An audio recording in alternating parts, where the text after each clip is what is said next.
The day I turned 50 felt like a punch I didn't see coming. It was a warm spring afternoon, the kind where the sun hangs low and golden, promising something better than what you've got. I stood in our backyard, flipping burgers on the grill, the sizzle and smoke filling the air, while laughter and chatter buzzed around me like a swarm I wasn't part of. My wife had planned the whole thing, a big party, she called it, to celebrate half a century of me. But as I pressed a spatula against the meat, watching grease drip into the flames, I couldn't shake the feeling that this wasn't for me. It was for them. The friends, the neighbors, my brother-in-law, who always had a jab ready, my kids who barely looked up from their phones anymore. They were all here eating my food, drinking my beer while I played the part of the good host, the quiet provider, the man who never complained. I caught a glimpse of her across the yard, holding court with her friends, her laugh sharp and bright like it always was when she had an audience. She'd spent weeks planning this, texting everyone, ordering decorations, making sure the playlist was just right. I'd offered to help, but she waved me off, saying she had it handled. That was her way, taking charge, making things look perfect, while I stayed in the background, paying for it all. The caterer, the extra chairs, the cake that probably cost more than my old truck's worth. I didn't mind at first. I never did. It's what you do when you love someone, right? You carry the weight so they can shine. But lately, that weight had started to feel like a chain. The kids were there too. Corey, 22, leaning against the fence with his buddies, tossing back a beer like he was too grown to check in with his old man. And Mia, 19, snapping selfies with her friends, her smile as bright as her mother's. They used to run to me when they were little, arms wide, shouting, "Daddy!" like I was the center of their world. Now, I was lucky to get a nod or a half-hearted thanks when I handed over cash for gas or tuition. I kept telling myself it was just a phase, that they'd come around. But deep down, I wasn't so sure anymore. Then came the moment that changed everything. We were all gathered around the picnic table, plates piled high with food I'd cooked, when she stood up, holding something behind her back. "Everyone, listen up," she called, her voice cutting through the noise like a bell. The crowd hushed, all eyes on her. She stepped toward me, a grin on her face, and pulled out a glittery paper crown, the kind you'd see at a kid's birthday party. The words, "King of Letdowns and Disappointments," were scrolled across it in bold black marker. She held it up like a trophy, and the yard erupted in laughter. My kids cracked up, Corey slapping the table, Mia covering her mouth like she couldn't believe it. My brother-in-law let out a loud, "Oh man, that's perfect." And the rest of the guests followed, their chuckles piling on like stones. "It's just a joke, babe," she said, plopping the crown on my head. "You know we love you." I forced a smile, the kind that hurts your face, and nodded. "Yeah, hilarious," I said, my voice steady even though something inside me was cracking. I kept the crown on. Let them take their pictures. Let them have their fun. But every laugh felt like a needle. Every clap on the back like a shove. I stood there grilling more burgers, pouring more drinks while they toasted to me. Or maybe to the idea of me. The guy who always showed up, always paid, always took it on the chin. The party went on until the sun dipped below the trees, leaving the yard bathed in a soft orange glow. People started to leave, tossing great party and happy birthday over their shoulders as they headed to their cars. I cleaned up alone, stacking plates, tossing cans into the recycling, wiping down tables while the house grew quiet. My wife was inside, probably scrolling through her phone, posting pictures of the perfect day. The kids had vanished. Corey, to some bar with his friends. Mia upstairs with her earbuds in. I was left with the mess. The crown still sitting on the table where I dropped it. Glitter smudged from my hands. I sat on the back porch, the air cool now, the stars starting to poke through the sky. The house was dark, except for a faint glow from the living room window. I thought about the last 20 years. Working overtime to keep the lights on, driving the kids to soccer and band practice, fixing leaks, signing checks, swallowing every slight and smirk because that's what a man does. I thought about that crown, those words. King of letdowns and disappointments. A joke, sure, but it wasn't funny. It was true. Not because I'd failed them, but because I'd let myself disappear. I'd let them make me invisible, and I'd smiled through it. I pulled out my phone, the screen's light harsh against the night. My fingers moved almost on their own, opening a travel app one hadn't used in years. I didn't think too hard about it, didn't let myself overthink. I typed in a destination, any destination, and found a flight leaving tomorrow morning. One way, no return. I booked it, my heart pounding like I was doing something illegal. Then I went inside, grabbed a notepad from the kitchen drawer, and wrote a note. Simple. No explanations, no apologies. Just, I'm leaving. I need time. Don't look for me. I left it on the counter next to the sink full of dishes I wouldn't wash. Upstairs, I packed a small bag. Just a few clothes, my wallet, my old pocket knife, and the dog's leash because I wasn't leaving Max behind. Everyone was asleep, the house heavy with their breathing. I stood in the hallway for a moment, looking at the closed doors, the life I'd built, the life I'd let myself drown in. Then I walked out, Max trotting beside me, and shut the door quietly behind us. No shouting, no slamming, no big scene. Just me stepping out of my own life into the dark where nobody could laugh at me anymore. I stepped off the bus in Marlow Ridge just as the sun was breaking through the morning fog, painting the hills in shades of gold and gray. The air was crisp, carrying the scent of pine and damp earth, and for the first time in years, I felt like I could breathe without someone waiting to interrupt me. Max, my old dog, trotted beside me, his leash loose in my hand, his nose twitching at every new smell. The town was small, barely a blip on a map, with a main street that looked like it hadn't changed since I'd passed through on a business trip a decade ago. I remembered a diner with warm cobbler and a bookstore that smelled like old paper. That's why I picked this place. No one knew me here, and I didn't owe anyone a smile or an explanation. I wasn't sure where to start, so I walked. My duffel bag slung over one shoulder, Max's nails clicking on the sidewalk. The streets were quiet. Just a few early risers. A woman watering flowers outside a hardware store. A guy unloading crates at a market. Nobody stared or asked questions.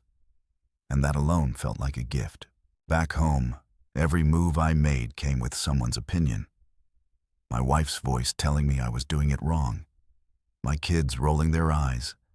My brother-in-law's smirk when he thought he'd one-upped me. Here, I was just a guy with a dog, blending into the morning like I belonged. I found the bookstore I'd remembered, tucked between a barber shop and a thrift store. Its sign read, Russell's Pages. The letters faded, but proud. The window was stacked with old novels and a couple of dusty lamps, and a handwritten note taped to the glass said, Room for rent. Inquire within. I pushed open the door, a bell jingling softly, and stepped into a warm, cluttered space that smelled of leather and ink. Shelves stretched to the ceiling, packed tight with books, some spilling onto the floor in neat piles. An older man with gray hair and a flannel shirt sat behind the counter, reading a paperback.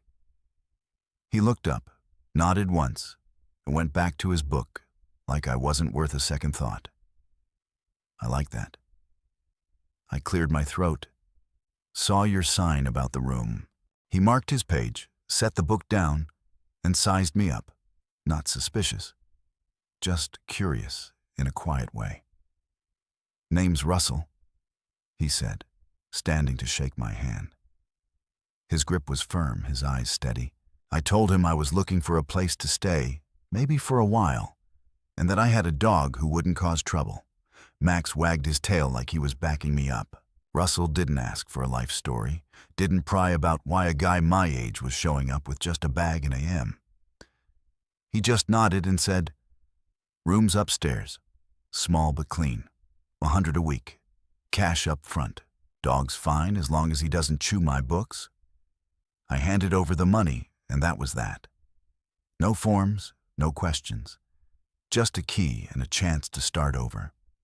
The room was on the second floor, up a narrow staircase that creaked with every step. It wasn't much. A single bed with a faded quilt, a dresser with a chipped mirror, a desk by a window that looked out over the hills. A tiny bathroom was down the hall, shared with nobody since Russell lived in a house nearby. I dropped my bag on the floor, let Max sniff around, and sat on the bed, the springs groaning under my weight. For a moment, I just listened to the silence. No phone buzzing with demands, no voices calling me to fix something, no laughter that cut deeper than it should, just the soft hum of the world outside and Max's quiet breathing as he curled up at my feet. I didn't shave that first day, didn't bother trying to look presentable. Back home, I'd kept myself neat, hair trimmed, shirts pressed, because that's what you do when you're trying to hold everything together. But here, I let my face stay rough, let my shoulders slouch. I walked to the diner. I'd remembered a place called Rosie's with checkered curtains and a neon sign that flickered.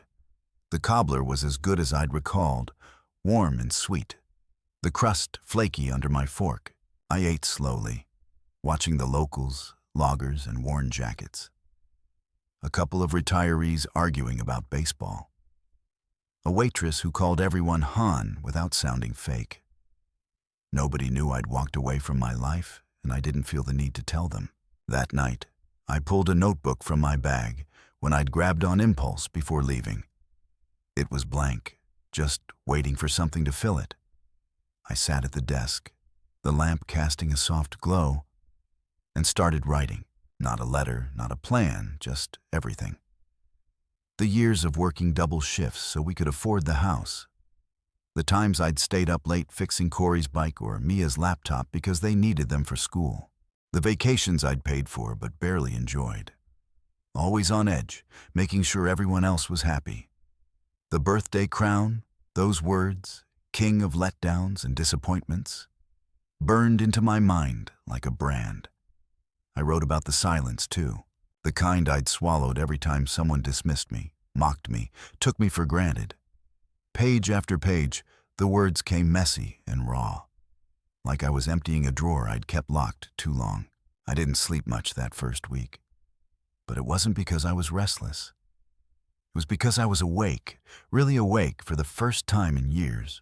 I walked the hills with Max, letting the fog dampen my jacket, listening to the crunch of leaves under my boots.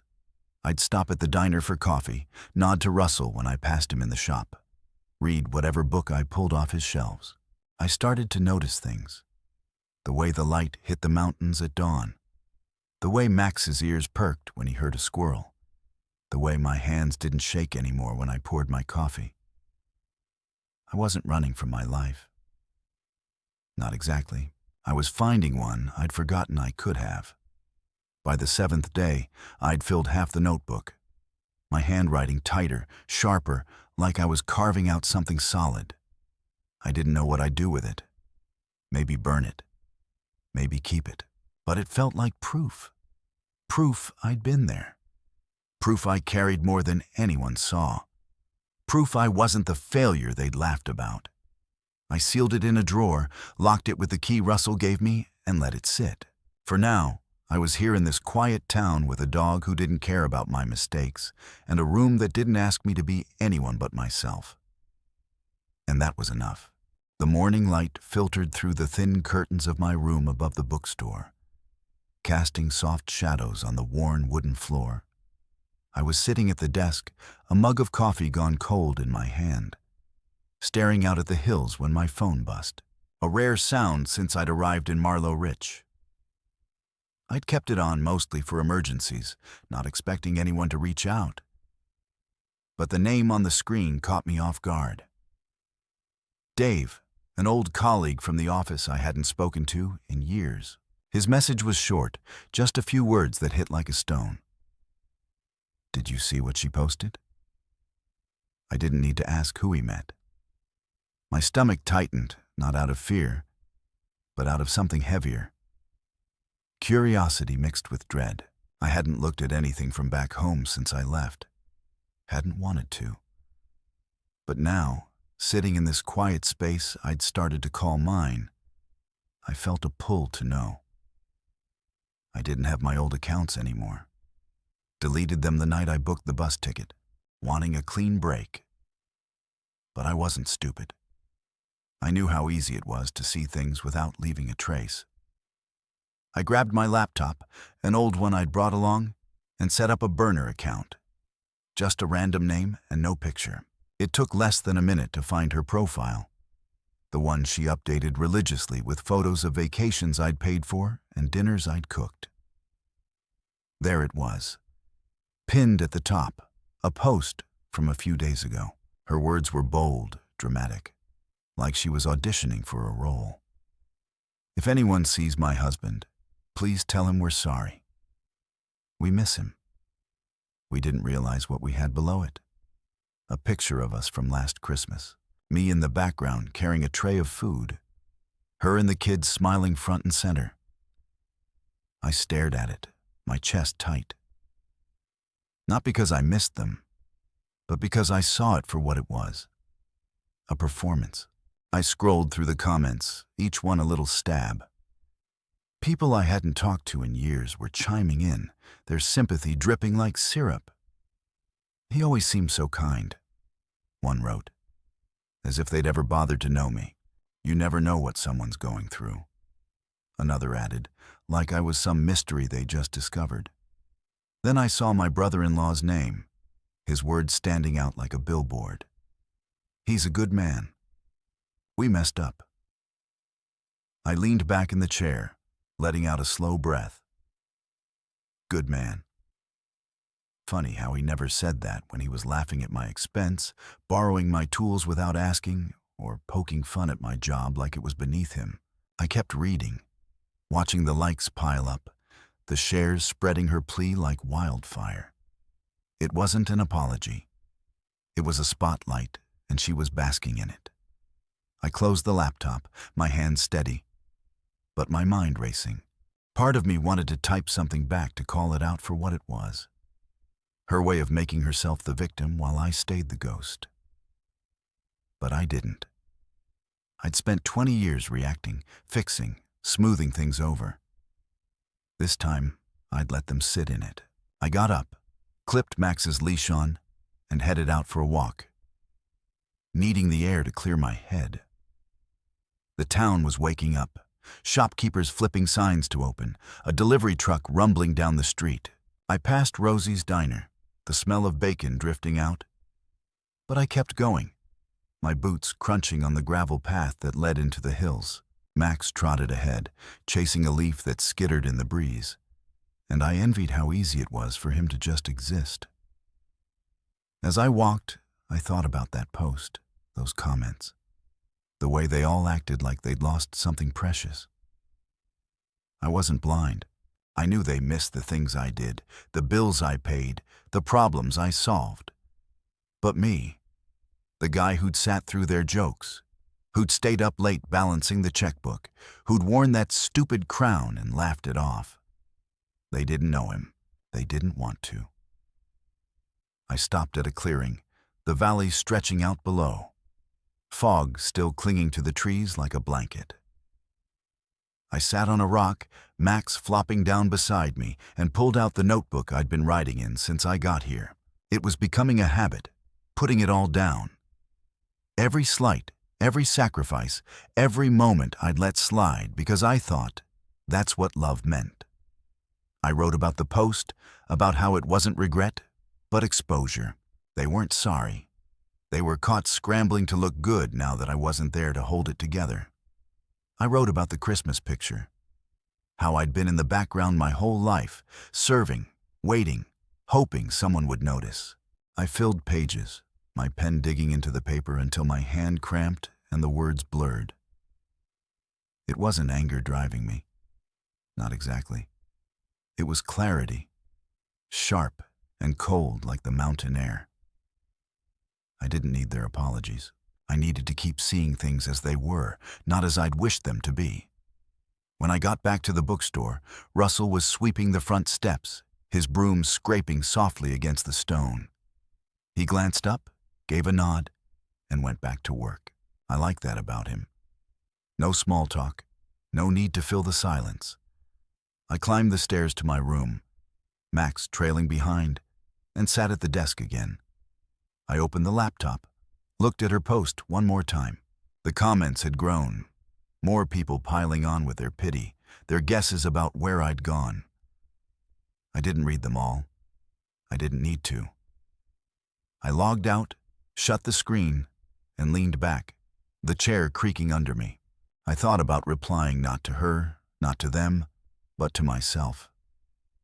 Maybe I'd write it in the notebook later.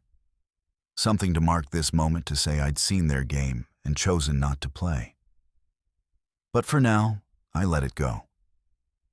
I wasn't ready to answer, wasn't ready to step back into their world. I got up, poured some kibble for Max, and grabbed a book from the stack Russell had let me borrow. A worn-out mystery novel, the kind I used to read before life got too loud. I sat by the window, the hills turning purple as the sun dipped low and red, until the words felt like my own. For the first time in a long time, I wasn't waiting for someone to tell me who I was. I was just here watching, listening, letting the truth settle like dust after a storm. The fog was thick that morning in Marlow Ridge, wrapping the town in a quiet so deep it felt like the world was holding its breath. I was sitting at the desk in my room above the bookstore, Max snoring softly by the heater when I decided it was time to act. Not out of anger, but out of a need to draw a line. I'd been in this town for a couple of weeks now, letting the silence and the hills soak into me. But seeing that post online a few days ago had stirred something. It wasn't enough to just walk away. I wanted them to feel the weight of what I'd carried all those years. To see what happened when I stopped holding it up. I wanted clarity, not the loud, messy kind of revenge you see in movies, but something sharper, something that would last. I started with the practical stuff, the things I'd always handled without a second thought. I pulled out my phone and called Owen, our financial advisor, a guy I'd known since we bought the house. He picked up on the second ring, his voice cautious but familiar. "Hey, good to hear from you," he said, like he wasn't sure if I was okay. I didn't waste time with small talk. I told him I needed to untangle myself from everything. Joint accounts, savings, credit cards, all of it. I wanted my name off anything that tied me to her, to them. There was a pause. Then he asked if I was sure, his tone careful, like he thought I might be losing it. I said I'd never been sure. I could almost hear him nodding through the phone as he promised to get it done. No questions asked. That's what I liked about Owen. He didn't push. Next, I called the bank. It took longer waiting through automated menus and explaining to a bored-sounding clerk what I wanted. I stopped automatic payments for the mortgage, the utilities, the internet, everything I'd been footing for years. I didn't cancel them outright. I just made sure they'd have to figure it out without me. The clerk asked if I was moving, and I said something vague about simplifying my life. She didn't care enough to press, and I didn't care enough to explain. By the time I hung up, my hands were steady, my pulse calm. It felt like shedding a coat I'd worn too long, one that never fit right, but I'd gotten used to. I didn't stop there. I called my lawyer, not the one we'd used for the house, but a guy I'd met through work years ago, someone who owed me a favor. I told him I wanted to change my will, make sure my assets went where I chose, not where habit had landed them. He said he'd need time to draft it. But I could tell he understood this wasn't a whim. I hung up feeling lighter, like I'd taken back a piece of myself I'd given away, without noticing. Every call, every step was a brick pulled from the foundation I'd built for them. I didn't want it to crumble. Not out of spite, but I wanted them to see the cracks, to know I'd been the one keeping it together. That afternoon, I walked to Rosie's diner, Max trotting beside me, the fog lifting enough to show the hills in soft outline. I ordered coffee and a slice of cobbler, sitting at the counter where I could watch the world without being part of it. The waitress, a woman with kind eyes and a name tag that said Darlene, refilled my mug without asking, her smile easy but not pushy. I like that about this place. Nobody expected you to perform. I sipped the coffee, letting it burn my tongue just enough to keep me sharp, and thought about what I'd done. It wasn't about hurting them, though I knew it would sting. It was about consequences, about letting them live in the world they'd taken for granted. By evening, the fallout started. My phone lit up with texts, one after another, like sparks from a fire I'd set and walked away from. They were from her, of course, short at first, then longer, sharper. The heater wasn't working. The credit card got declined at the grocery store. Mia's tuition payment didn't go through, and the school sent a notice. Each message was a demand, a plea, a jab, all at once. What's going on? Why aren't you answering? This isn't fair to the kids. I read them one by one, my thumb hovering over the screen. I could picture her in the kitchen, pacing, her voice rising like it always did when things didn't go her way. I could imagine Corey and Mia watching, maybe confused, maybe angry, maybe starting to wonder why I wasn't there to fix it. I didn't reply. I set the phone face down on the desk, the buzz fading into the hum of the room. Max lifted his head, his ears perked like he sensed something shifting. I scratched behind his ears, his fur warm under my fingers, and felt a quiet settle over me. I wasn't ignoring them to be cruel. I was done jumping when they snapped their fingers, done being the guy who made it all okay while they laughed at my expense. I opened my notebook, the one I'd been filling with everything I'd kept inside, and wrote about today. About the calls, the texts, the choices I'd made.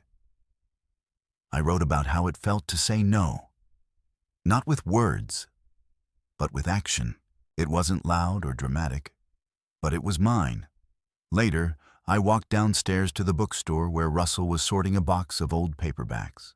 He glanced up, his eyes catching mine for a second, like he knew something was different, but didn't care enough to ask. "Coffee's on," he said, nodding toward a pot in the corner.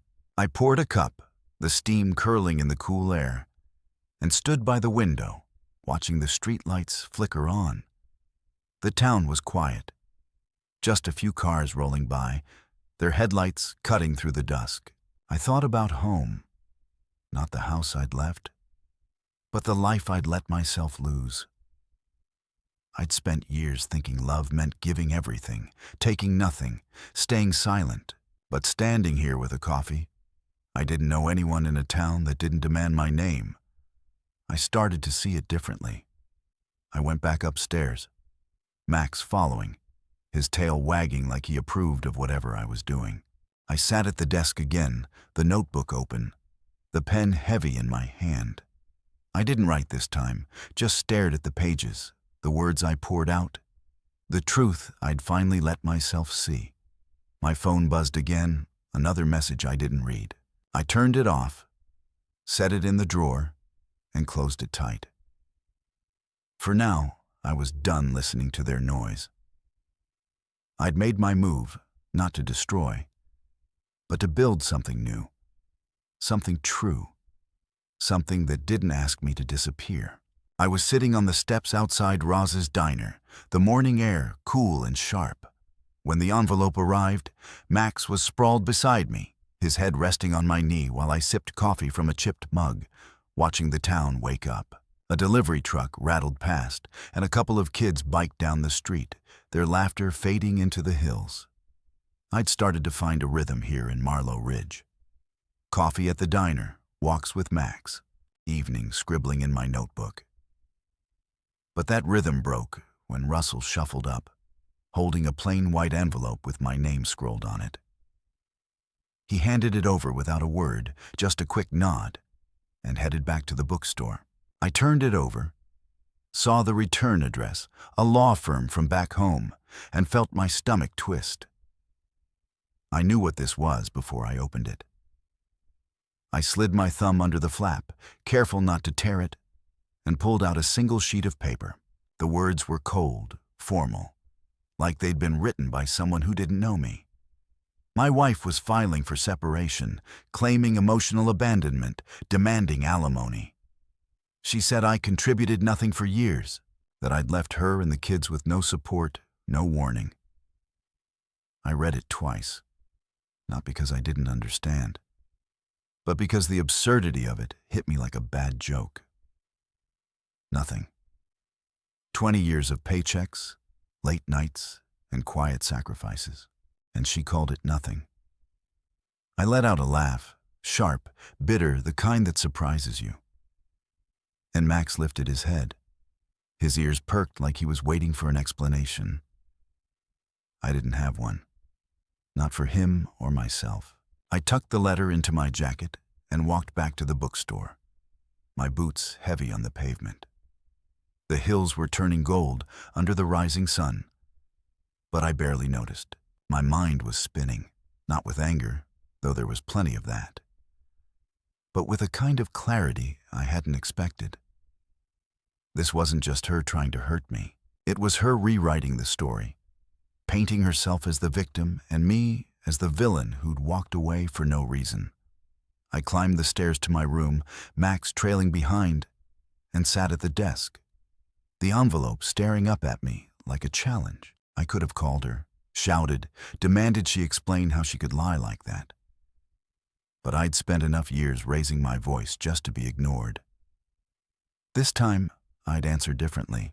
I opened my notebook, the one I'd been filling with everything, every bill I'd paid, every promise I'd kept, every time I'd stayed silent so they could shine. I flipped to a blank page and started listing what I knew.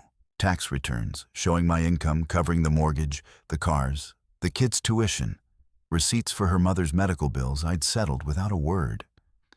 Emails where I'd agreed to loans for Corey's startup ideas that never went anywhere. I had folders of it all, digital and paper tucked away in a cloud drive in a box under the bed. I wasn't a lawyer, but I learned a long time ago to keep records, to hold on to proof even when I hoped I'd never need it. Now I did. I spent the morning digging through it all, sorting files on my laptop, pulling papers from the box. Each one was a piece of the life I'd built, a life they'd leaned on without seeing. By noon, my desk was covered spreadsheets, statements, screenshots of text where she'd thanked me for handling things, then turned around and mocked me to her friends. I didn't feel sorry for myself. Not anymore. I felt awake, like I was finally seeing the board I'd been playing on. And it was time to make a move. I searched online for a lawyer in the area, someone who could handle this without turning it into a circus. I found Marcus Caldwell, a guy with a small office an hour away, good reviews, and a no-nonsense vibe. I called, got his secretary, and set an appointment for the next day. She didn't ask why, and I didn't offer. That afternoon, I drove to meet him. Max riding shotgun in the old truck I'd bought cheap off a guy in town. The road wound through the mountains, trees flashing by in a blur of green and gold. Marcus's office was plain, a brick building with a single sign, no fancy glass or marble. He was younger than I'd expected, maybe late 30s, with a handshake that said he meant business. I sat across from him, handed over the letter, and laid out the basics. Not the emotions, just the facts.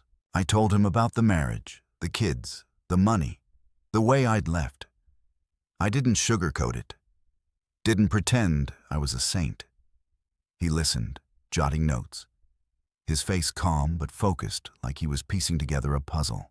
When I finished, he leaned back and said, "You've got a case. She's reaching, but we need to counter hard. You got proof." I slid the folder across the desk. Tax returns, bank statements, everything I'd pulled together. He flipped through it, nodded once, and said, "This will do." We talked strategy, but I kept it simple. No alimony, no games, just a clean break. I didn't want to drag it out. Didn't want to hurt anyone more than I had to. But I wasn't going to let her walk away with a story that erased me. Marcus agreed. Said he'd draft a response and file it by the end of the week. I left his office feeling lighter, not because it was over, but because I'd started something. Something that said I wasn't invisible anymore. On the drive back, Max hung his head out the window, tongue flapping, and I let the radio play low. Some old country song about starting over. It fit. Back in my room, I sat with the letter again, reading her words one last time. Emotional abandonment. Funny how she could twist it like that. When I'd been the one begging for a scrap of respect, a moment where I wasn't the punchline. I didn't hate her. Not really. I just didn't know her anymore. Not the woman who'd laughed with me years ago. Who'd held my hand when things got tough. That person was gone. Or maybe I'd imagined her. I put the letter in the box with the rest, locked it away, and opened my notebook. I wrote about today, the lawyer, the files, the drive through the hills. I wrote about how it felt to fight back, not with yelling or fists, but with truth, cold and clear as the morning fog. I leaned back, Max snoring at my feet. The room quiet except for the faint hum of the heater. Outside, the hills were dark, the stars sharp against the sky. I didn't know what came next. Didn't know how she'd react or what the kids would think. But for the first time, I wasn't waiting for their permission to matter. I'd started building something new. Not a wall, not a cage, but a line. A line that said I was here and I wasn't going anywhere until I was ready. I was sitting at the desk in my room above the bookstore, the late afternoon light slanting through the window when my phone buzzed with a voicemail. Max was sprawled on the rug, his tail twitching in his sleep, and the quiet of Marlow Ridge wrapped around me like a blanket. I'd gotten used to the stillness here, the way the days moved slow and steady, no one demanding my time or attention. But that buzz cut through it, sharp and insistent. I picked up the phone, saw Corey's name on the screen, and felt a jolt. Not anger, not dread, but something heavier, like the weight of years pressing down.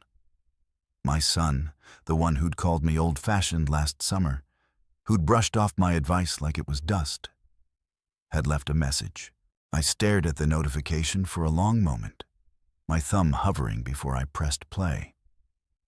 His voice came through, shaky, not like the cocky kid I'd last seen at my birthday party.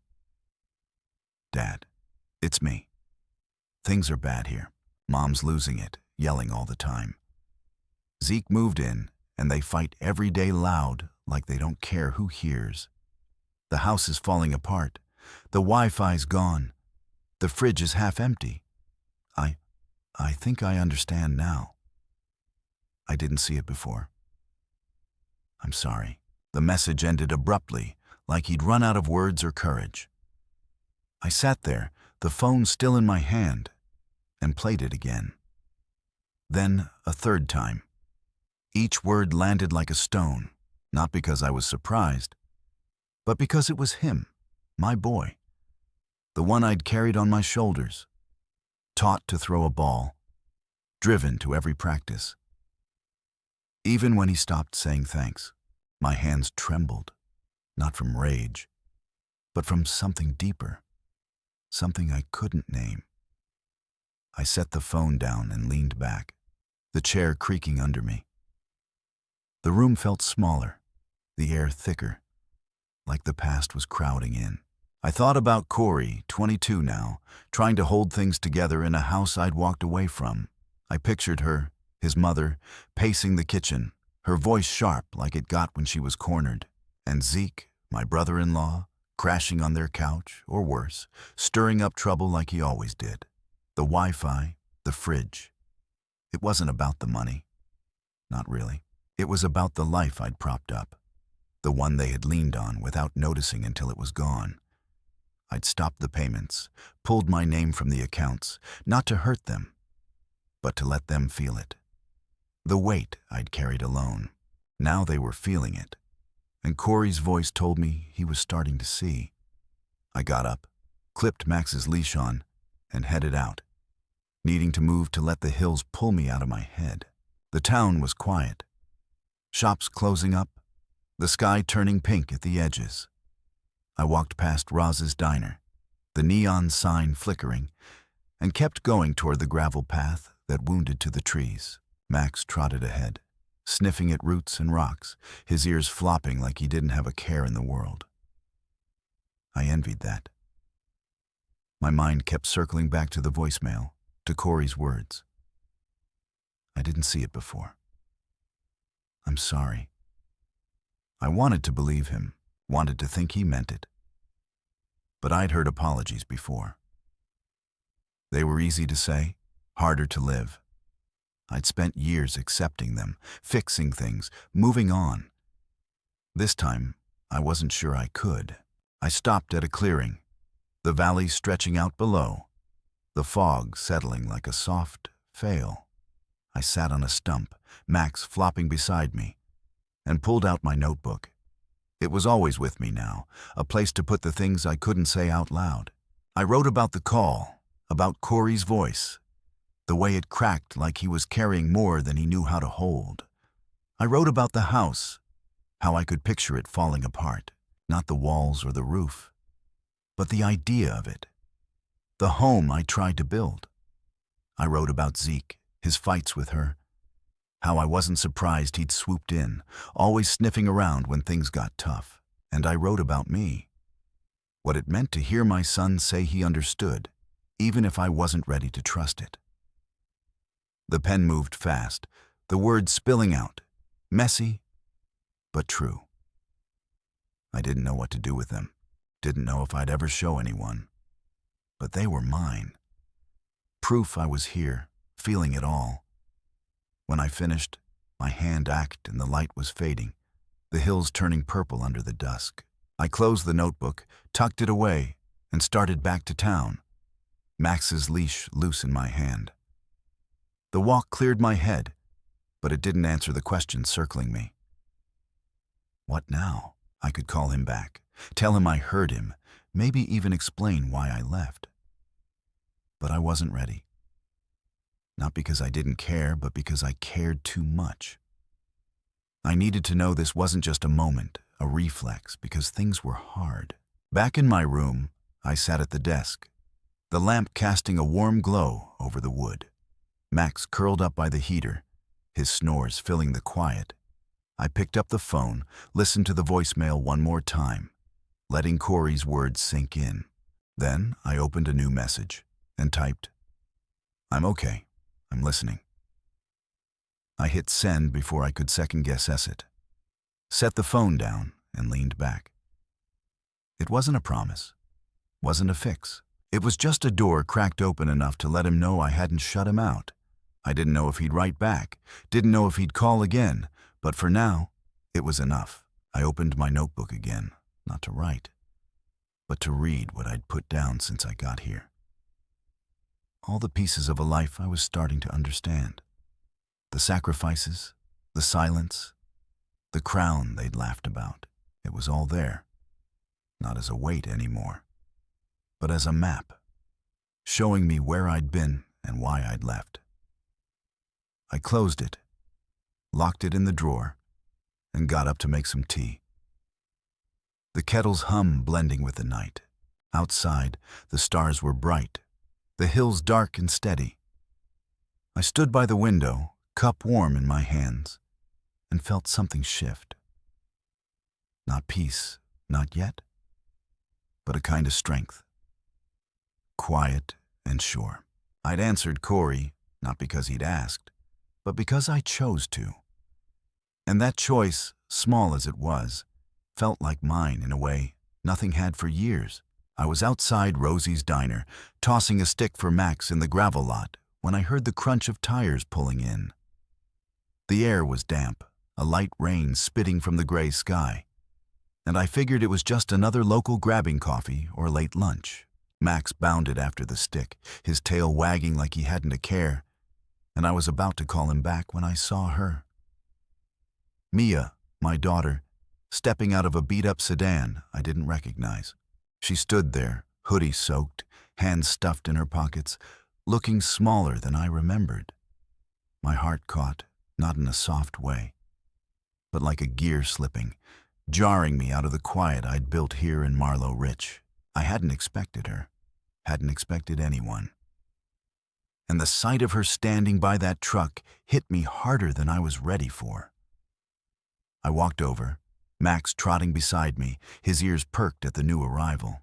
She didn't move at first, just watched me, her eyes searching like she wasn't sure I was real. "Mia," I said, keeping my voice steady, though it felt like a question. She nodded quick and awkward, then glanced at Max, who wagged his tail, but stayed close.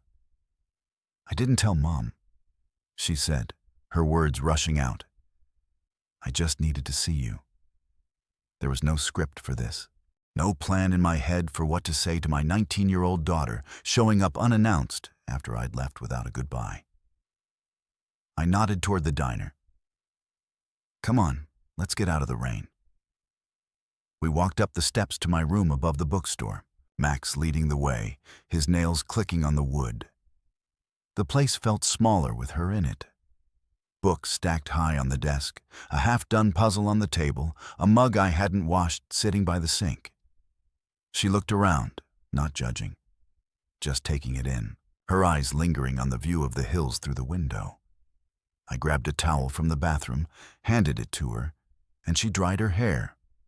The silence between us heavy, but not tense. Max flopped by the heater, his side breaking the quiet, and I motioned for her to sit on the bed while I took the chair. "How'd you find me?" I asked, keeping it light, though I already guessed. "Corey's call last week." My short reply probably enough for her to piece it together. She shrugged, twisting the towel in her hands, asked around. Said I was looking for a guy with a dog named Max. Wasn't hard. I almost smiled at that. Small towns don't keep secrets well. But I wasn't hiding. Not really. I waited, letting her find her words, knowing she'd come all this way for a reason. She looked down, her voice soft. "This place feels more like home than our house ever did." It wasn't what I expected, and it landed like a stone in my chest. I didn't say anything, just watched her, waiting for the rest. She took a breath, her eyes meeting mine for the first time. "We made you invisible, Dad. Me, Corey, Mom, everyone. I didn't see it till you were gone." Her words hung there, raw and true, cutting deeper than I wanted to admit. I'd spent years hoping someone would notice, would see the man behind the paychecks and the fixes. But hearing it now didn't feel like victory. It felt heavy, like carrying a truth I wasn't sure what to do with. I nodded slow, letting her know I heard her. "Took a lot to come here," I said. My voice low, not pushing, just acknowledging. She bit her lip, nodded back, and for a moment, we just sat there. The rain tapping the window, Max's soft snores filling the space. It was the kind of quiet I'd come to love here. But with her in it, it felt different. Fragile, like it could break if I said the wrong thing. She started talking then, not all at once, but in pieces, like she was sorting it out as she went. She told me about the house, how it was chaos since I left, how her mom was angry all the time, how Zeke's presence made it worse. She said, Corey was trying to hold things together, but he didn't know how. Not like I did. It's like we didn't know how much you did until it stopped, she said, her voice cracking. I listened, not interrupting, letting her lay it out. She wasn't asking for me to fix it, wasn't begging me to come back, just telling me like she needed me to know. And I did. I saw it in her eyes. The way they carried guilt and something else. Maybe love. Maybe just the start of understanding. I got up, poured her some tea from the kettle I kept on the dresser, handed her the mug. She wrapped her hands around it, the steam curling up, and I sat back down, giving her space. Why now? I asked. Not accusing, just curious. She looked at me, her eyes steady now. Because I kept thinking about your birthday, that stupid crown. We laughed, Dad. I laughed, and now I can't stop seeing it, how it must have felt. I swallowed my throat tight, not because I was angry, but because she saw it. Really saw it when I thought no one ever would. I didn't say anything, just nodded again, letting her know it landed. She stayed for an hour, maybe more. The conversation slow, careful, like we were both learning how to talk again. She told me about school, how she was thinking of switching majors, how she missed Max more than she expected. I told her about the town, the diner, the way the hills looked at dawn. I didn't talk about why I left, didn't lay out the years of silence. She didn't need that.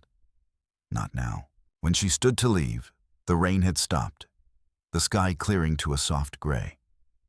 Are you coming back? She asked, her voice small, not demanding, just hoping. I looked at her, my daughter, standing there with wet sneakers and a question I couldn't answer. I don't know, I said, honest. I'm not done yet.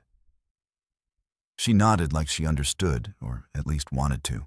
I walked her to the truck, Max trailing us, and she hugged me quick, tight, like she was afraid I'd vanish again.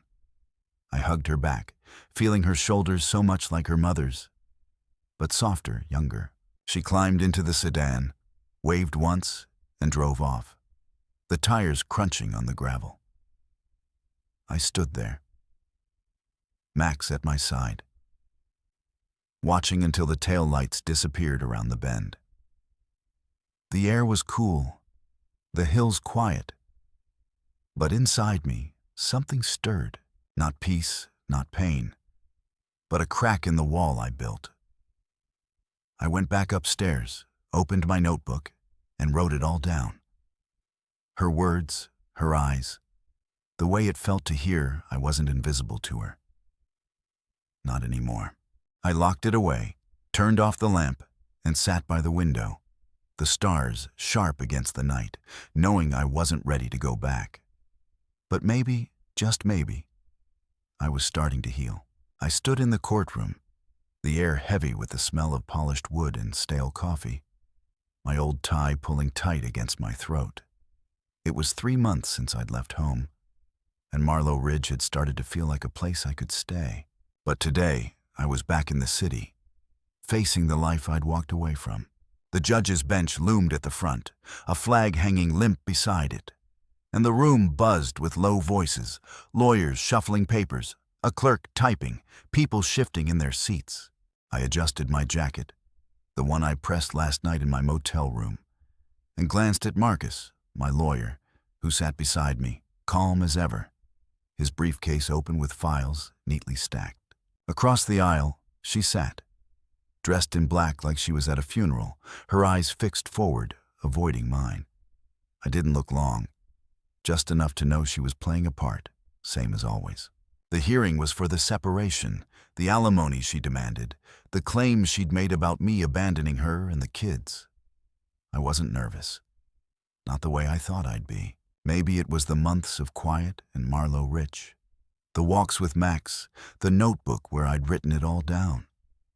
Every truth I'd swallowed, every dollar I'd spent to keep them afloat.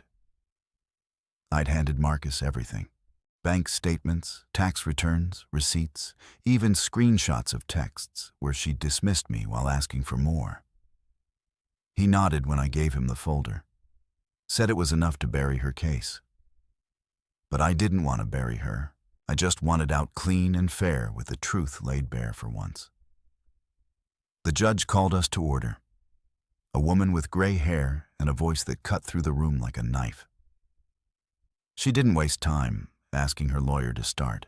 He stood, a guy in a slick suit who talked like he'd rehearsed in front of a mirror. He painted a picture of me as a ghost, a man who'd walked out without warning, left his family struggling, shirked his duties. Emotional abandonment, he called it, leaning hard on the words, saying I'd been distant for years, contributing nothing but a paycheck, and even that I'd cut off. He gestured toward her, sitting straight, dabbing her eyes with a tissue, the perfect image of a woman wronged.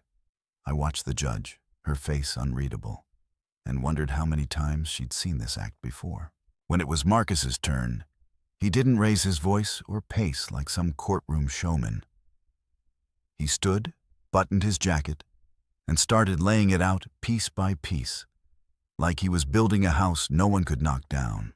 He showed my pay stubs, proving I'd covered the mortgage, utilities, tuition, even her mother's medical bills. He pulled up bank transfers, everyone signed by me, keeping the lights on, the cars running, the kids in school. He read texts, not the cruel ones, but the ones where I'd agreed to pay for Corey's car repairs, Mia's textbooks, her spa weekends with friends. He didn't linger, didn't dramatize, just let the numbers and words do the talking. I sat there, my hands folded, feeling the room shift like the air itself was starting to see me. Then Marcus held up the crown, the glittery paper one from my birthday. The words, King of Letdowns and Disappointments scrolled in her handwriting. He'd kept it in a plastic sleeve like evidence from a crime scene. And I thought it was overkill when he asked to bring it. But now I saw why. This was a gift, he said, his voice steady, given to my client on his 50th birthday in front of his family and friends.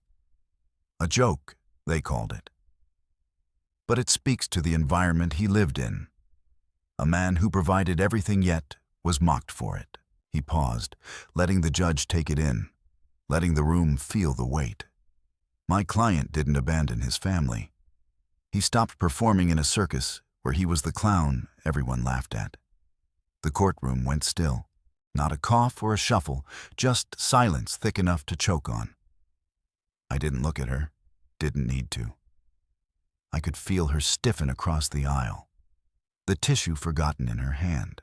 The judge leaned forward, her eyes on Marcus, then me, like she was seeing me for the first time.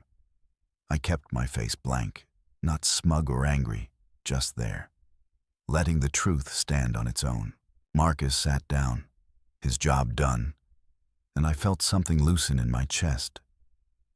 Not relief, not yet, but a kind of space, like I'd been holding my breath for years, and finally let it go.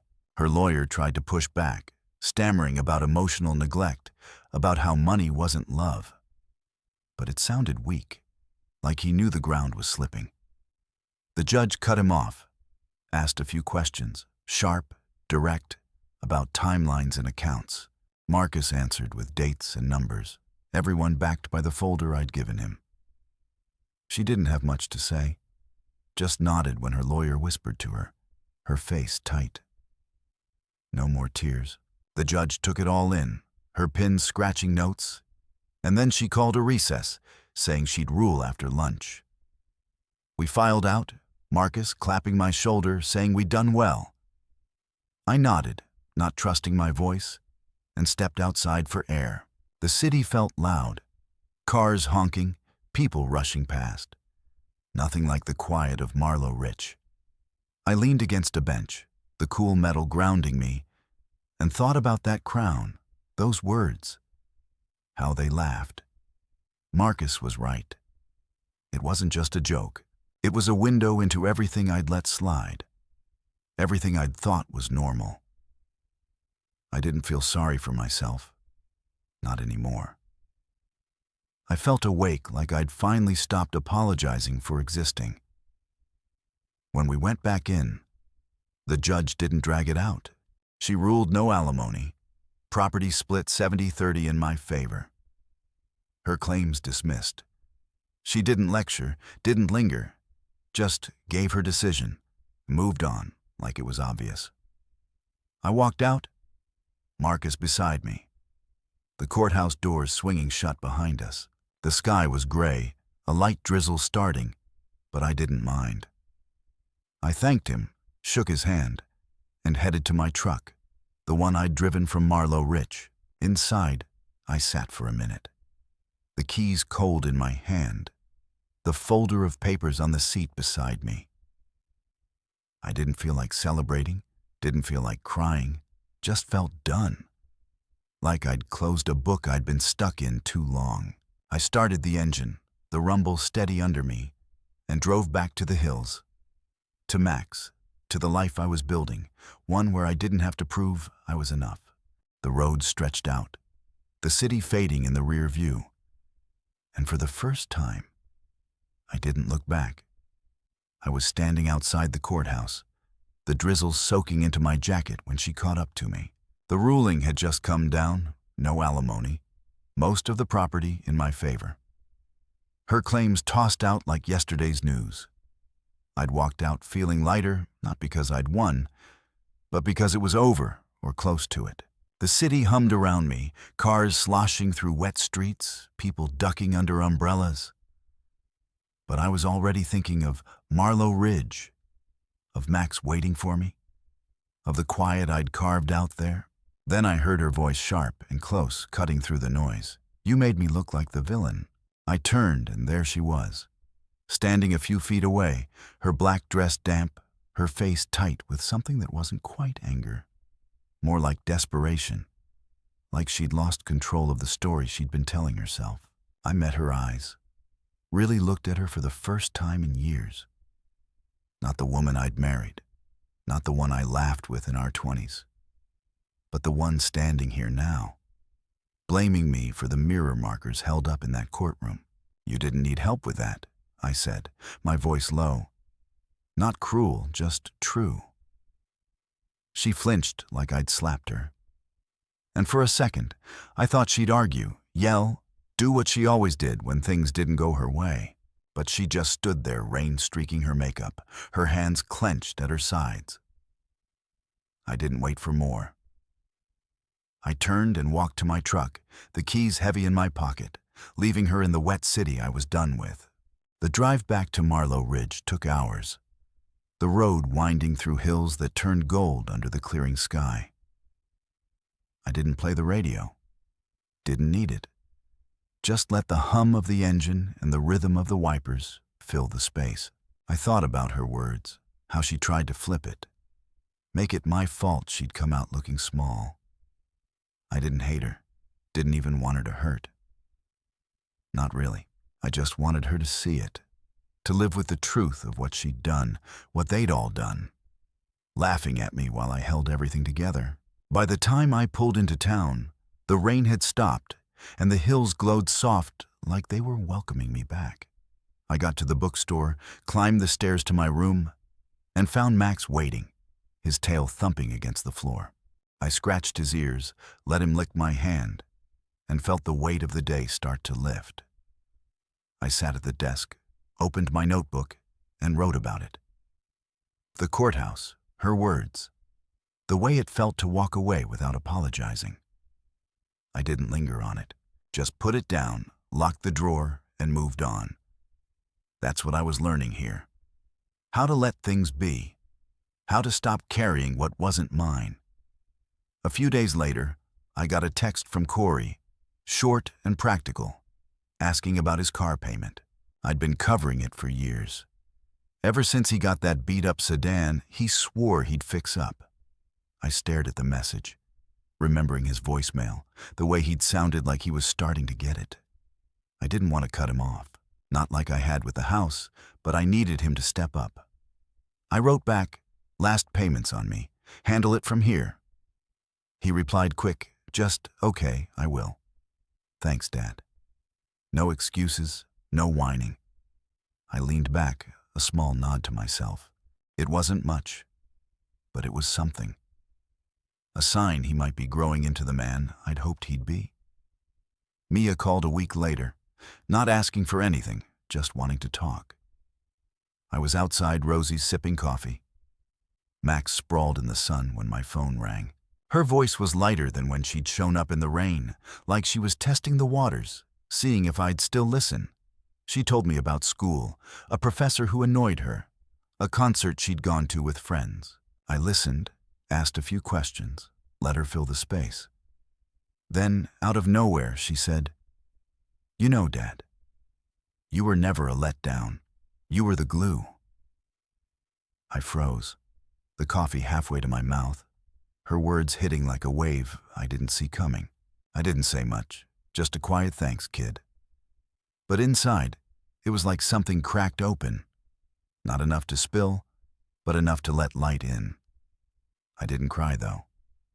I came close. Closer than I had in years. I sat there after we hung up, watching the hills turn purple as the sun dipped low, Max snoring beside me. I thought about what she'd said, how it felt to hear it. Not because I needed her to say it, but because it meant she saw me. Really saw me, maybe for the first time. I didn't call her back, didn't need to. I just let it sit. Let it be true without picking it apart. That's what Marlow Ridge was teaching me. How to take a moment and not owe anyone an explanation for it. I went back to my room, made some tea and sat by the window, the stars sharp against the night. I thought about Corey, Mia, even her, how they were starting to feel the shape of what I'd been, what I'd done. I didn't want apologies, didn't want them to gravel. I wanted them to live with it, to carry their own choices like I'd carried mine.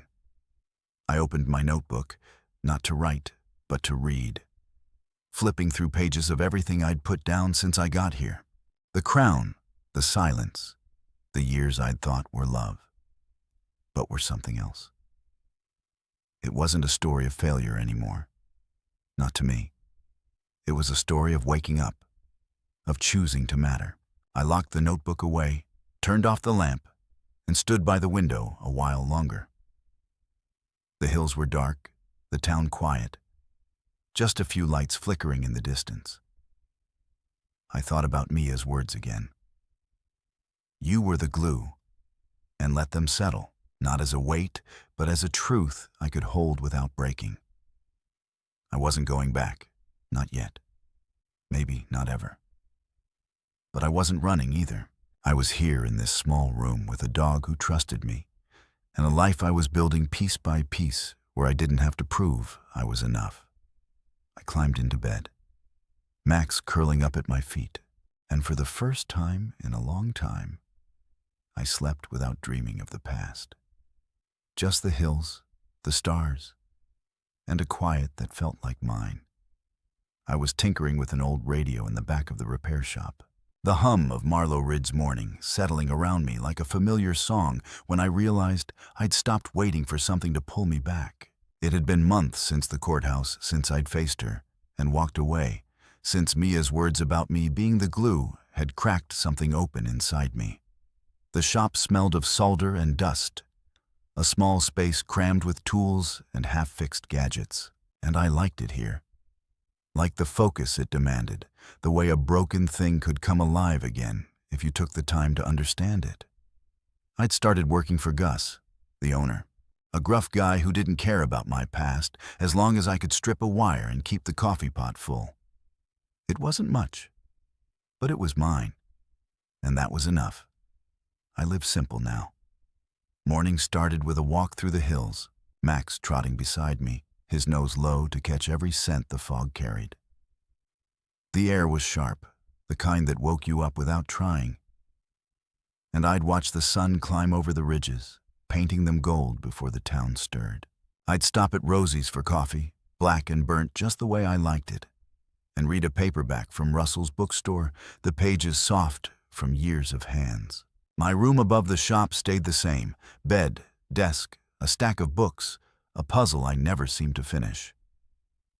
Max's water bowl sat by the heater, his leash hung on a hook by the door. It wasn't a big life, but it was one I'd chosen, one where I didn't have to shrink to fit. I fixed things.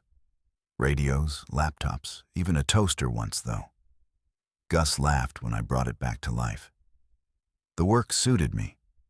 Steady and quiet. No one breathing down my neck or laughing when I turned away. People in town knew me now. Not as the guy who'd run from something, but as the one who'd show up with a screwdriver and patience. They'd nod at me in the diner, call out, "Morning, Mao," when I passed the hardware store. I didn't talk much, didn't need to. I'd learned silence could be strength, not just a place to hide. Every day felt like a step further from the man who'd worn that glittery crown, who'd grilled burgers while they laughed at his expense. One evening, Mia showed up again, this time planned. Not like the rainy day she'd surprised me. I was on the porch outside my room, a rickety thing overlooking the street when her car pulled up, dust kicking around the tires. She climbed out, a paper bag in her arms, her smile shy but real. "Brought you something," she said, holding it out. I took it, peeked inside, and smelled cobbler. Peach, warm, the kind she used to help me make when she was little. I gestured to the chair beside me, an old wooden one I'd fixed up. And she sat, pulling her jacket tight against the evening chill. Max thumped his tail, too lazy to get up, but happy she was here. We didn't talk at first, just sat watching the hills turn purple, the sky streak with gold as the sun sank. The cobbler sat between us, a quiet gift, and I felt her presence, not heavy, not demanding, just there, like she wanted to be near me without asking for anything. I broke the silence, keeping it light. "You drive all this way just to feed me?" She laughed soft and shook her head. "Maybe. Figured you might miss it." I nodded, took a bite. The sweetness hitting me like a memory of summers when she'd sit on the counter, sneaking peach slices while I stirred. It was good. Better than I expected, and I told her so. Her smile grew like she'd been waiting for that. We talked then. Not about the past, not about the house or her mom, or the mess I'd left behind. She told me about school, how she'd switched to an art major, how it scared her, but felt right. I told her about the shop, about a radio I'd fixed that played songs from the 40s, about Max chasing a squirrel and losing spectacularly. It was easy. The kind of talk I hadn't had with her in years, maybe ever. I didn't push, didn't ask what she wanted or why she'd come. I just listened. Let her words fill the space. Let her know I was here. When the air turned cold, she stood, brushing crumbs off her jeans. "You think you'll ever come back?" she asked, her voice soft, not pressing, just wondering. I looked out at the hills, their edges soft in the dusk, and felt the question settle. I'd asked myself the same thing late at night when the quiet got loud. But the answer was clearer now. "I'm already home," I said, not sharp, just sure. She nodded like she'd expected it, like she understood, even if it wasn't what she hoped. She hugged me before she left, longer than last time, her arms tied around my shoulders. I hugged her back, feeling her warmth, her strength, and let her go without holding on too long. She drove off, tail lights fading, and I stood there, Max at my feet. The cobbler's sweetness still on my tongue. I went inside, sat at the desk, and opened my notebook, not to write, but to think. I'd stopped adding to it as much, not because I had less to say, but because I didn't need to prove anything anymore. The pages held it all. The crown, the laughter, the years I'd thought were love, but were something less. They weren't a weight now, just a record, a way to remember I'd come through. I locked it away, poured a glass of water, and stood by the window, the stars bright above the hills. Mia's question lingered, not as doubt, but as a marker of where I was here, in a town that didn't ask me to be anyone but myself, with a life that fit me better than the one I'd left. I thought about home, not the house full of noise and expectations, but this, a porch where I could sit with my daughter, a shop where I could fix what was broken, a dog who trusted me to come back.